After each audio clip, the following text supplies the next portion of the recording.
Audio Jungle.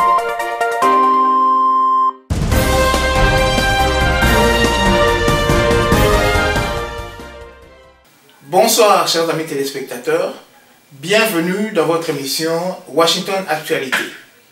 Aujourd'hui, nous recevons en nos studios le Dr Georges Aloula, président de l'UNIC. Comment allez-vous? Très bien. Docteur, vous revenez d'un long périple en Europe. Je suppose que vous avez fait la France, la Belgique, l'Allemagne, et des trucs comme ça là. Et pouvez-vous nous donner un bref compte rendu de votre mission et qu'est-ce que vous avez pu accomplir au nom de l'UNIC pour la libération et l'émancipation de notre chère patrie, la démocratique République du Congo? En tout cas, mon séjour en Europe a toujours eu un premier but, c'est la reconnexion. Vous savez que j'ai passé beaucoup de temps en Europe avant de venir aux États-Unis. C'est toujours une occasion. Cette fois-ci, un grand accent a été mis sur les contacts avec les entreprises, sur les projets que nous allons amener, nous aurions à implémenter dans le pays.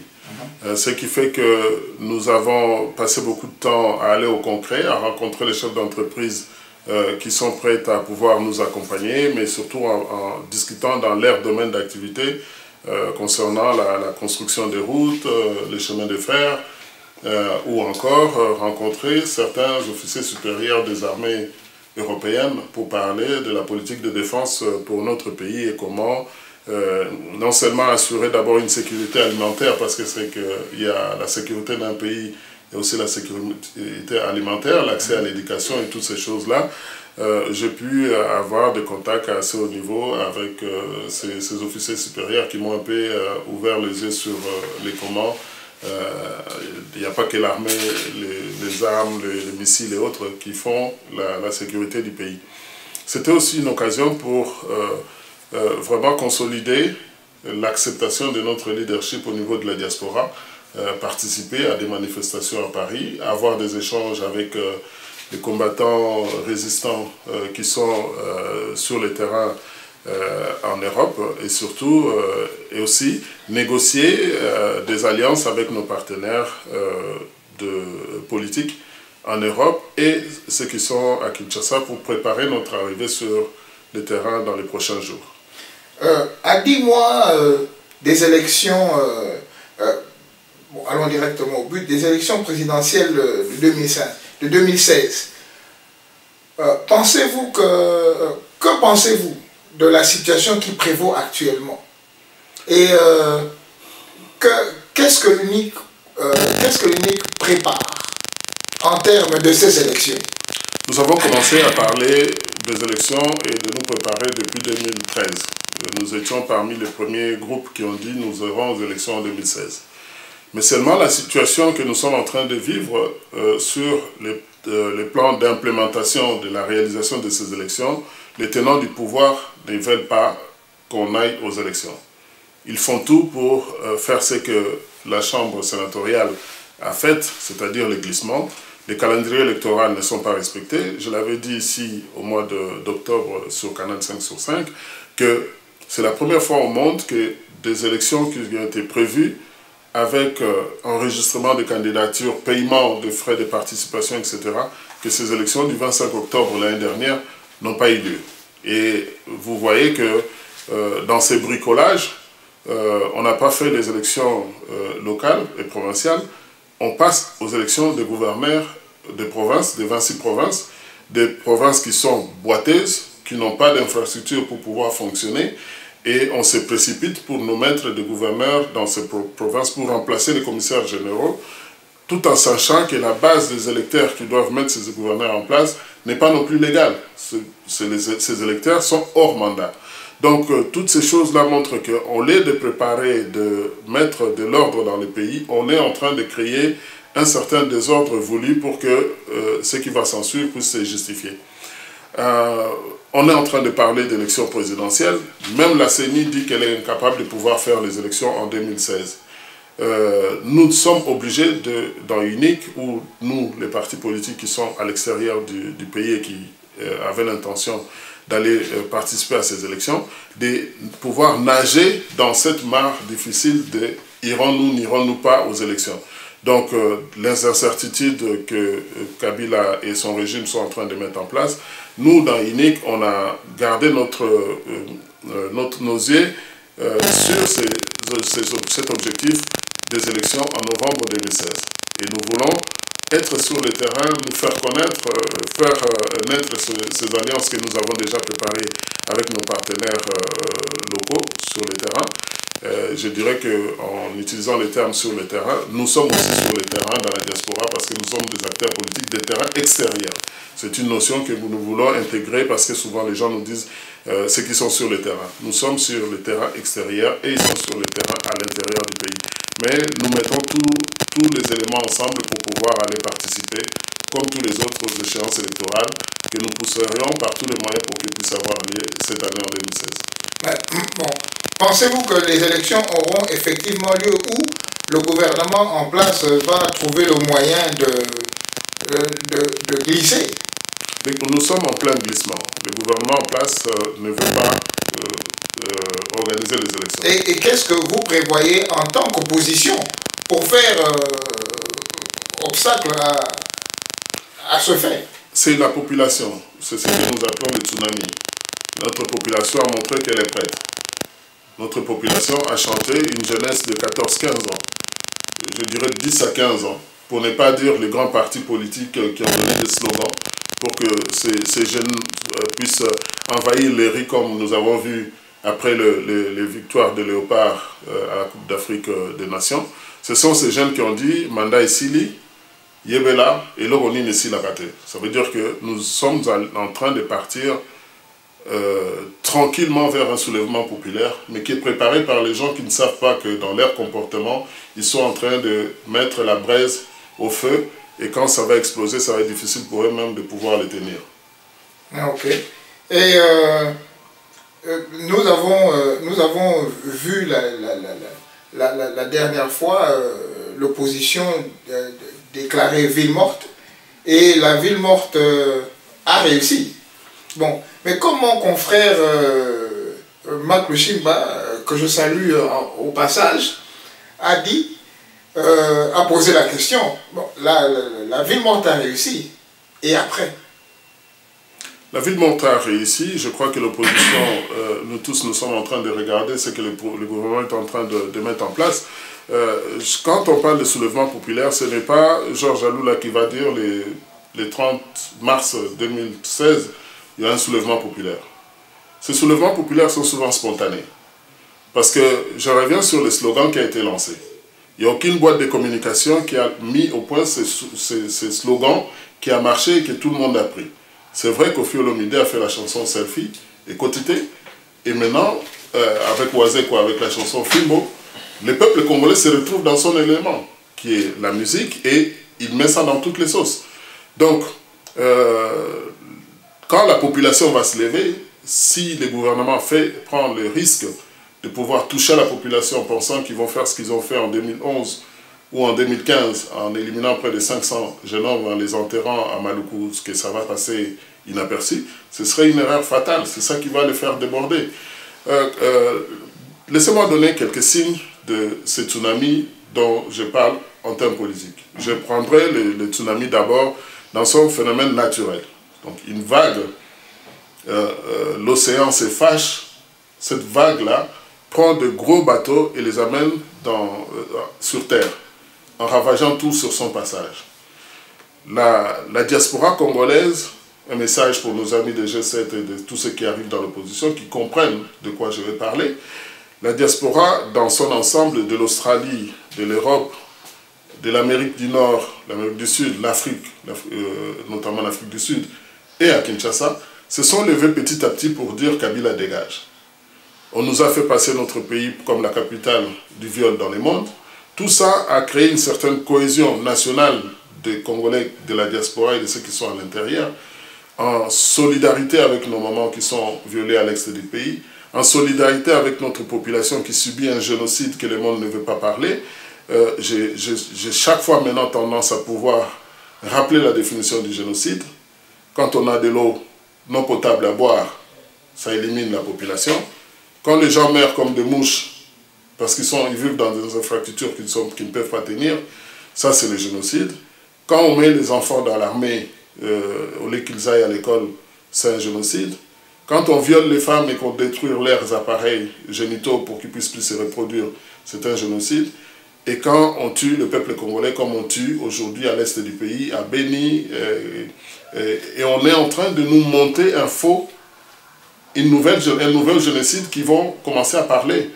Simplement, c'est de faire croire aux gens que les Nandais, qui ne sont pas des étrangers qui sont arrivés sur les terres congolaises, avec des populations Hutus qui sont appelées FDLR quand ça les arrange. On a vu de Tutsis congolais apparaître, alors qu'en réalité, on ne nous appelle pas par nos ethnies. Les Bayombe, ce sont les habitants du plateau de Mayombe. Les Bangala, c'est les Mungala. Les Baluba, on sait où c'est que ça représente. Les Bakongo, on sait d'où ils viennent. Les Basoko, on sait d'où ils viennent. Les Baswahili, toutes les tribus du Congo ont été répertoriées par les Belges. Les 425 tribus qui étaient sur le territoire congolais à l'indépendance ou sous la prise en charge par les Belges ont été répertoriés. Ça se trouve dans les musées de Tervuren à Bruxelles et dans les librairies nationales en Belgique. Donc ces documents existent, ces livres existent, où toutes les tribus au Congo peuvent aller se réidentifier dans ces livres. Et lorsqu'on veut coller la tribu Tutsi congolais à une localité, on parle de Banyamulenge parce que c'est la montagne, les montagnes de Banyamulenge où ils étaient, comment dirais-je, casés comme des réfugiés burundais aujourd'hui sur les territoires congolais. Il ne s'agit pas ici de xénophobie, il s'agit simplement de faire comprendre aux gens que ça suffit.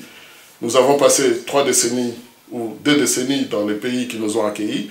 Nous ne sommes pas devenus belges en repoussant les autochtones ou en les tuant pour prendre leur place. Ce qui s'est fait au Congo est inadmissible. Ce sont ces mêmes populations qui se sont mal comportées en Tanzanie qui ont été refoulées. Et aujourd'hui, tous ces leaders politiques qui s'élèvent pour créer une tension, les Hutus tuent des Nandais en RDC, des Congolais, et ils se font passer pour des victimes. Et comme ils ont les médias, le monde va se lever demain pour dire qu'il y a un génocide des Hutus au Congo. Attends, il faut qu'on arrête de se foutre de la gueule des gens parce qu'aujourd'hui, avec YouTube, ce sont les images des Congolais en train d'être découpées que nous voyons et sur lesquelles les gens ne font pas beaucoup de commentaires. Je reviendrai sur ce tsunami. Ce tsunami que nous appelons soulèvement populaire. Pourquoi, lorsque le gouvernement congolais a lancé l'ultimatum aux gens de ne pas sortir pour fêter la victoire de Léopard, pourquoi les gens sont sortis? Simplement parce qu'ils pensaient qu'en coupant l'électricité aux Congolais, ils ne savaient pas qu'un jour ils en auraient besoin pour communiquer avec la population. En donnant de l'eau non potable aux gens, que les gens continuaient à mourir et que Kinshasa est devenu une ville où le week-end ce n'est plus du Zaïko ou du Wenge et des concerts. C'est devenu comme une rituel. On commence par aller au deuil, on enterre le matin, on fait le mariage dans l'après-midi, on dort dans les deuils à partir de vendredi, les gens sont dans les morgues. C'est totalement inadmissible. Là, on n'a pas besoin d'Honoré Ngwanda, on n'a pas besoin de Georges Alula, on n'a pas besoin de Martin Sali, de Yu Mutumonsi, de commandant Mokrekese, de Bokechu Premier à Bruxelles. On n'a pas besoin d'eux. La population sur place dit ça suffit. Et derrière, ils se rendent compte qu'avec WhatsApp, Imo, Facebook, Viber, tout ce que nous avons comme éléments des réseaux sociaux, ça connecte la population sans passer par la RTNC. Et la vitesse de propagation de nos messages dans la diaspora, Kabila dégage, est en train d'atteindre sa destination. Et quand nous allons passer dans la phase de Nganaye, ça va être difficile à arrêter. Donc, les choix, nous avons pensé que c'était démocratiquement mieux de pouvoir passer par des élections. Mais si les gouvernements sur place ne veulent pas faire des élections, ben, il trouvera le peuple sur son chemin, ils seront remplacés par des gens qui pourront organiser ces élections dans les temps. Ok. Une autre question qui va toujours dans le même sens. Que pensez-vous du regroupement de M. Kamere, M. Katumbi et Tshisekedi? Je crois que ce sont des calculs qui sautent aux yeux, qui montrent certaines alliances. qui sont vraiment sans lendemain, puisque les gens ils ne se rendent pas compte que nous avons tous porté le combat de Etienne Tshisekedi et l'UDPS, et nous avons aussi vu que le 28 août 2015 à Bruxelles, les Congolais de la diaspora se sont permis quelque chose qui devait marquer un changement dans la classe politique congolaise. Ils ont simulé dans un même cercueil Etienne Tshisekedi et Joseph Kabila. Pourquoi ça? Parce que les gens ne comprennent pas que la diaspora congolaise est informée. Quand je dis informée, c'est que tout ce qui se passe ou pour lesquels il y a eu des images dans le passé, les gens aujourd'hui sont beaucoup capables de faire des montages vidéo pour pouvoir rappeler les faits. Et ce qui fait que vous ne pouvez plus venir nous mentir. Vous pouvez nous mentir dans une salle, mais vous ne pouvez pas mentir à toute la population, à toute la diaspora congolaise. Et les gens dans cette diaspora pensent à l'intérêt du pays. Donc quand un phénomène se passe, on vous dit « pas sinayo, pas sinanga », mais pas sinabiso, il y a diaspora, c'est la mort, l'assassinat d'Armand Tungulu, l'assassinat de Chebea, Fidel Bazana, son corps, nous ne l'avons pas. Martin Mwamba, le taximan qui s'est immolé à cause de Pasnaye, à Lubumbashi. Encore dans les Katanga, un soldat qui s'élève et qui tue 3 de ses supérieurs parce que son salaire n'est pas payé. Ben écoutez, soyez humbles pour que, en cherchant à faire trop de communication, en cherchant à faire trop de buzz, la population veille sur ce que vous êtes en train d'essayer de communiquer. Et vous étiez il n'y a pas longtemps le capitaine d'une équipe qui a marqué 2 faux pénaltys. Et c'était vous les buteurs. Et vous passez à 30 jours ou à 1 mois des élections dans l'autre camp pour nous tirer le 3e pénalty que vous avez, dénoncé pour quitter le navire. Nous sommes nombreux à dormir la journée et ouvrir les yeux la nuit, et d'autres ouvrent les yeux la journée pendant que d'autres dorment la nuit. Ça veut dire que le peuple congolais est vigilant, et il serait très difficile aujourd'hui avec le monde médiatique de pouvoir faire des montages pour nous faire croire que l'avion ne peut pas atterrir, qu'on a un accident, que le coup ne peut pas tenir debout, que nous sommes empoisonnés. Tous les Congolais qui ont été empoisonnés dans le milieu politique sont au cimetière. Sauf ceux qui sont de la majorité présidentielle, qui ne donnent pas cette anecdote, on dit anecdote, non, oui. Antidote. Antidote. Qui ne donnent pas cet antidote aux autres Congolais quand ils sont empoisonnés.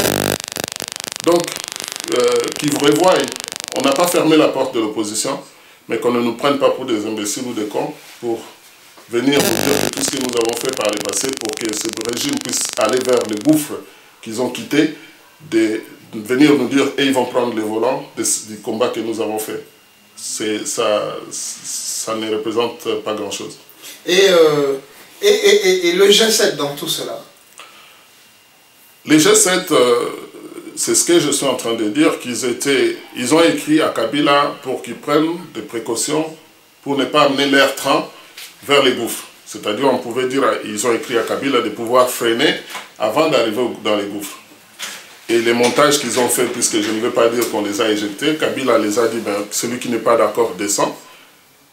Non, c'était plutôt une stratégie qui se sont entendus, vous descendez ici et puis on crée de faux incidents pour faire de vous des opposants. Mais des opposants qui n'ont présenté aucun bilan de 11 ans ou 10 ans d'exercice qu'ils ont eu à faire au niveau des ministères ou au niveau des entreprises qu'ils ont dirigées. De leur leadership, nous avons connu les 5 chantiers qui n'ont rien produit. La révolution de la modernité non plus. Ils ont réussi quelque chose de super moderne, c'est de transformer la ville de Kinshasa en une piscine quand il pleut.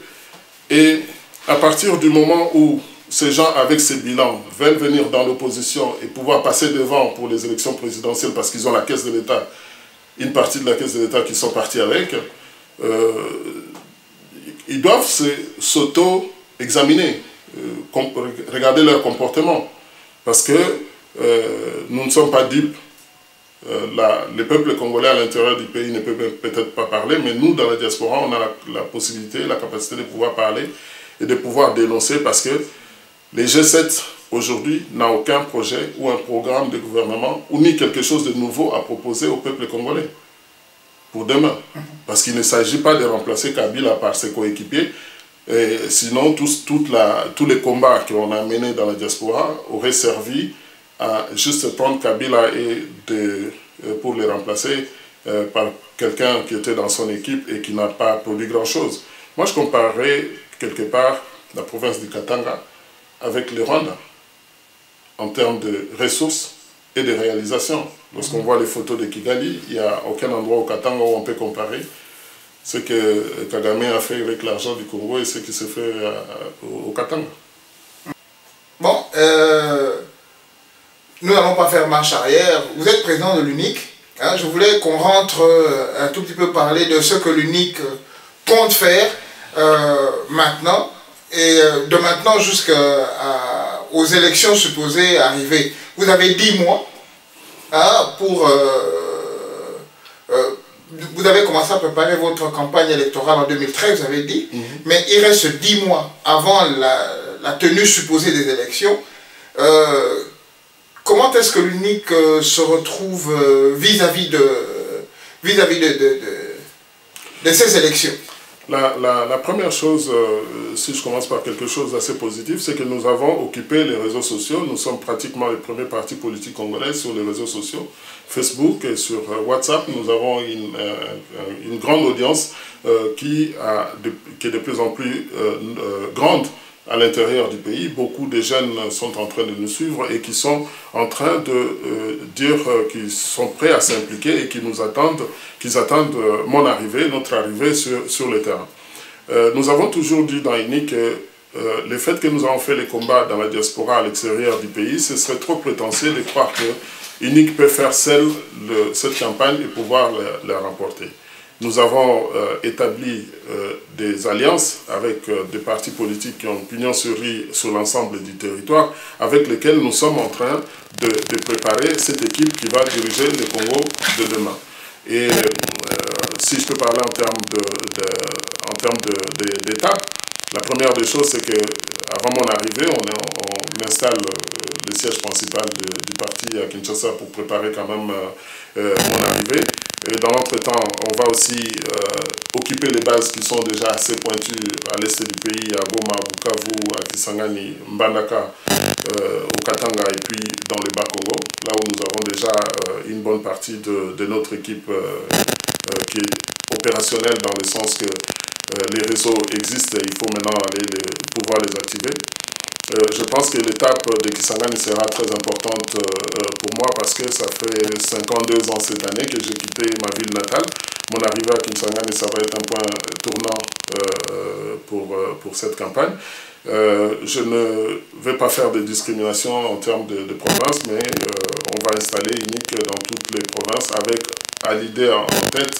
D'abord, c'est les capitales des provinces, de 11 provinces telles que ça existait avant, pour faire les relais dans les autres nouvelles provinces qui ont été installées.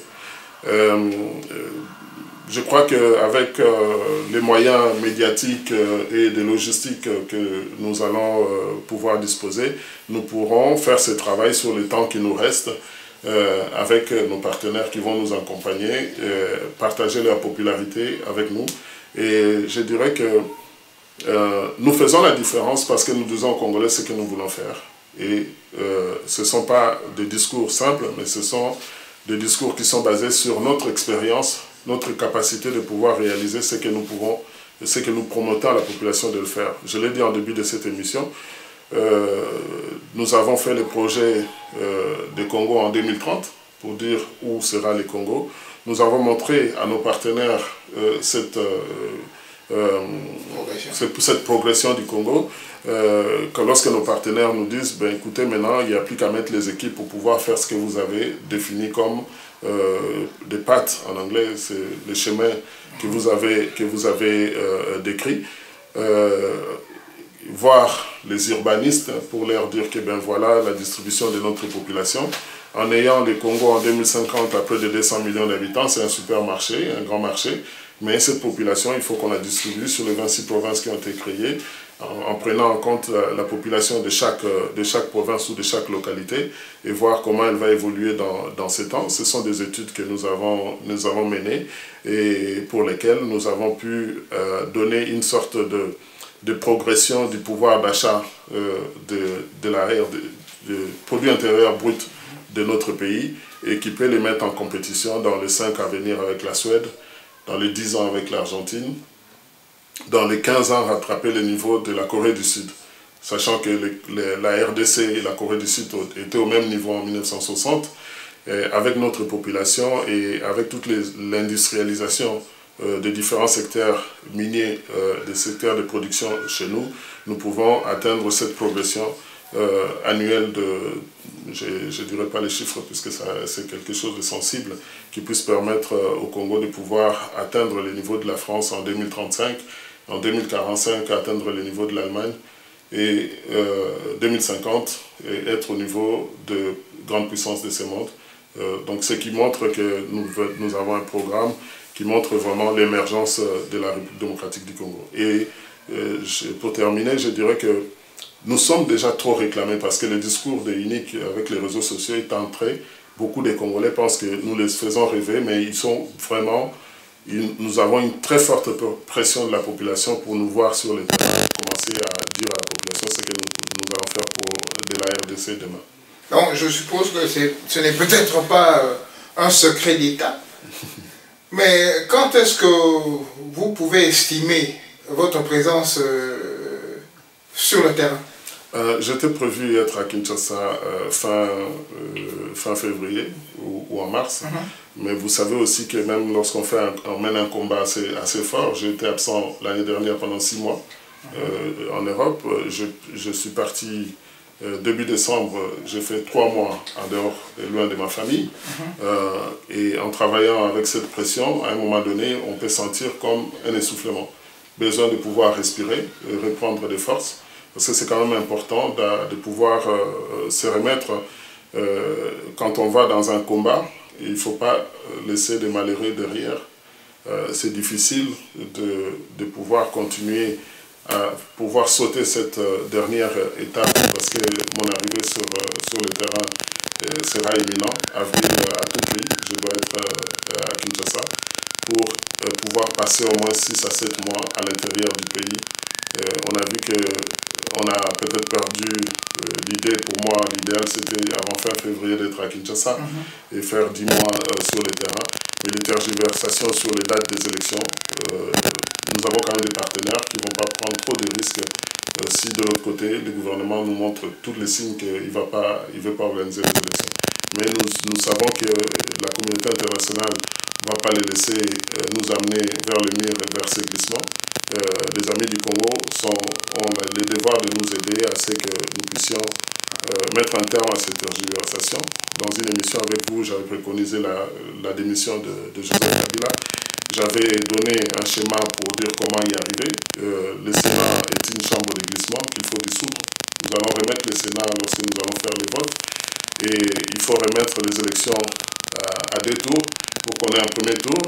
Nous avons nos amis qui sont du G7 ou de l'opposition à l'intérieur ou c'est de la diaspora. Entre nous, il faut qu'il y ait un débat. La RTBF peut l'organiser. Il y a des chaînes comme France 24 qui peuvent organiser des débats entre Moïse Katumbi, Georges Adoula, Vital Kamerhe et les autres. Pourquoi pas? Mais la Belgique peut prendre l'initiative de faire ces challenges pour que nous puissions montrer au monde où nous voulons amener le Congo. Parce que le Congo, c'est un pays très très important pour l'économie mondiale. Et le Congo a stagné et a mis la région en difficulté. Nous ne pouvons pas continuer dans ce schéma. Ce système doit être écarté pour que cette alternance politique que nous puissions amener. Je souligne que nous sommes les premières générations de leaders ou de cadres africains qui ont passé plus de 2 décennies dans les pays développés ou en dehors du continent. Et qui sont imprégnés par l'expérience, la démocratie, l'expérience professionnelle, technique, technologique, logistique et tout ce dont le pays a besoin pour pouvoir se mettre debout. Donc c'est vraiment ça le challenge de ces élections en 2016 pour un pays aussi grand que la République démocratique du Congo. Ne pensez-vous pas que ce débat dont vous proposez et souhaitez ne pensez-vous pas qu'il aurait mieux qu'il ait lieu au pays, au Congo? Dans une deuxième étape, ça va se tenir au Congo. Mais puisqu'il s'agit d'éclairer le monde vers quelle direction nous sommes en train de partir, d'abord en termes de couverture médiatique, un débat organisé entre les Congolais, parce que nous, la diaspora, nous sommes une force qu'il ne faut plus négliger, nous sommes une force sur laquelle on doit compter. Parce que la chute probable du système de Joseph Kabila vient de la diaspora. C'est la diaspora qui, dans son ensemble, a lutté pour qu'il y ait un changement au Congo. Et si on veut prendre les mains pour recommencer, ce débat va permettre de clarifier les partenaires du Congo pour savoir vers de quel côté apporter ce soutien qui représente l'avenir ou les desiderata de la population congolaise. Voilà le pourquoi de ce débat. Mais ça va être une première que nous puissions nous retrouver à Bruxelles ou à Paris, pourquoi pas à Washington, devant les médias internationaux, qu'on montre nos capacités pour pouvoir montrer au monde où nous pouvons amener ce pays. Ok. Docteur, je crois que nous tirons vers la fin de notre émission. Et je vous laisse le mot de la fin. En tout cas, je vais dire d'abord merci au canal Média 5 sur 5. Merci pour le travail de grande qualité que vous êtes en train de faire. Ça, c'est le Congo du futur que nous souhaitons. Et je m'adresserai au peuple congolais ce soir juste pour dire d'abord à nos amis de la diaspora, à tous les combattants, tous les résistants, à tous les peuples congolais, tous les amis du Congo, vous qui aimez ce pays et qui l'avez montré ou qui est en train encore possible de pouvoir donner à ce pays la chance en 2016 de prendre une nouvelle direction. Moi, Georges Aloula et les partis uniques, nous vous invitons de vous rapprocher de nous, vous rapprocher de nous parce que nous avons la capacité de pouvoir travailler avec vous. Nous sommes capables de travailler avec vous, surtout pour dire que même dans notre programme de gouvernement, nous ne l'avons pas fermé. Nous avons dit que les contributions de nos partenaires doivent enrichir encore ce programme de gouvernement qui nous concerne, nous tous. Aujourd'hui, nous sommes un petit peu floués par tout ce qui se passe sur le terrain. Nous avons un régime qui ne veut pas partir, qui veut jouer au glissement, qui nous sort des dates et des faits et des projections juste pour continuer à énerver la population sans savoir que je pourrais rappeler pourquoi le Congo est devenu indépendant en 1960. Le Congo est devenu indépendant en 1960 parce que de 1885 jusqu'en 1960, lorsque les colonisateurs ont commencé à former les premières générations des Congolais, ce sont ces générations qui, après avoir étudié et acquis les connaissances, les Lumumba, les Kasavubu et tous les pères de l'indépendance étaient les premiers, Justin Marie Gomboko, les premiers universitaires, etc. et qui, avec cette lumière qu'ils ont vue, ils ont réclamé l'indépendance de ces pays.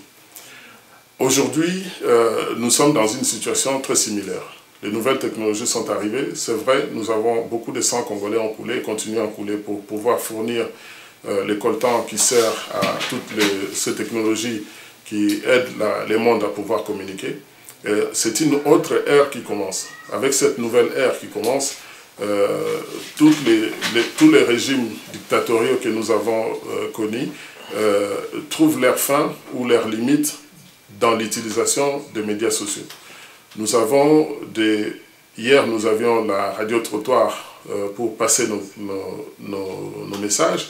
Aujourd'hui, avec Viber, WhatsApp, Imo, Facebook, YouTube, etc., il devient très difficile de manipuler le peuple congolais la façon dont on l'a fait hier. Aujourd'hui, nous sommes capables de pouvoir apporter ces changements.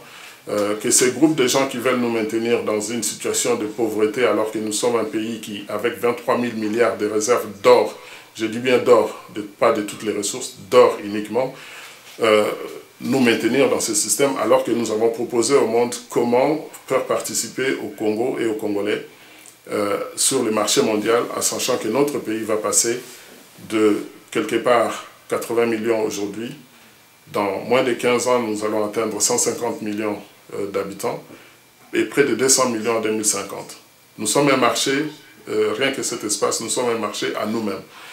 Et il est temps que nous, Congolais, nous puissions nous regarder les uns et les autres et dire que nous allons pouvoir travailler ensemble pour la renaissance du Grand Congo.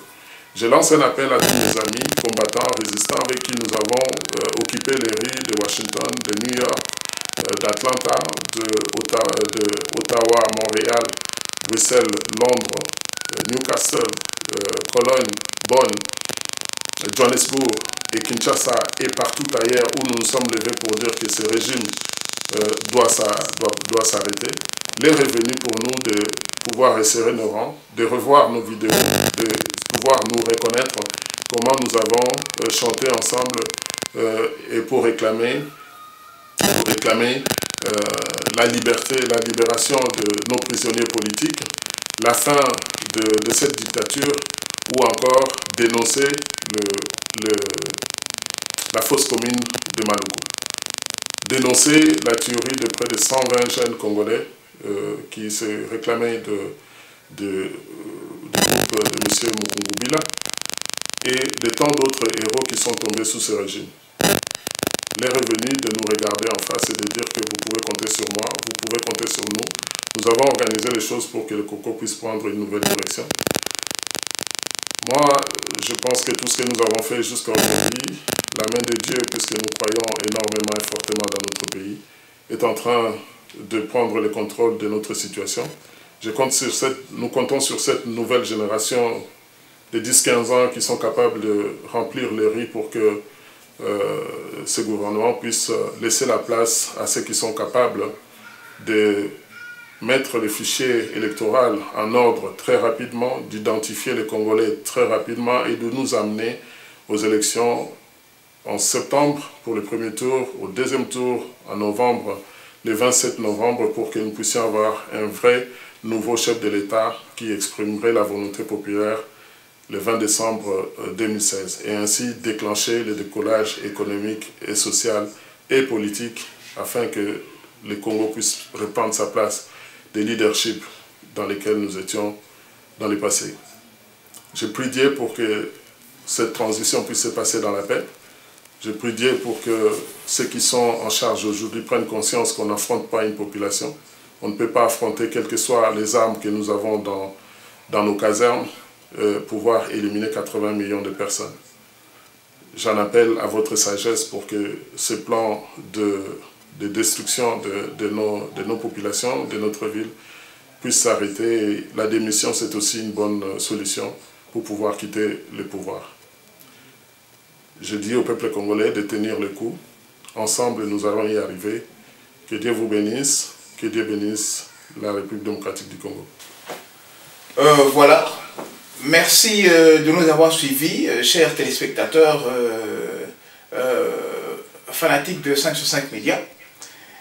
C'était Washington Actualité et nous vous souhaitons bien de bonnes choses chez vous. Bonsoir ou bonjour.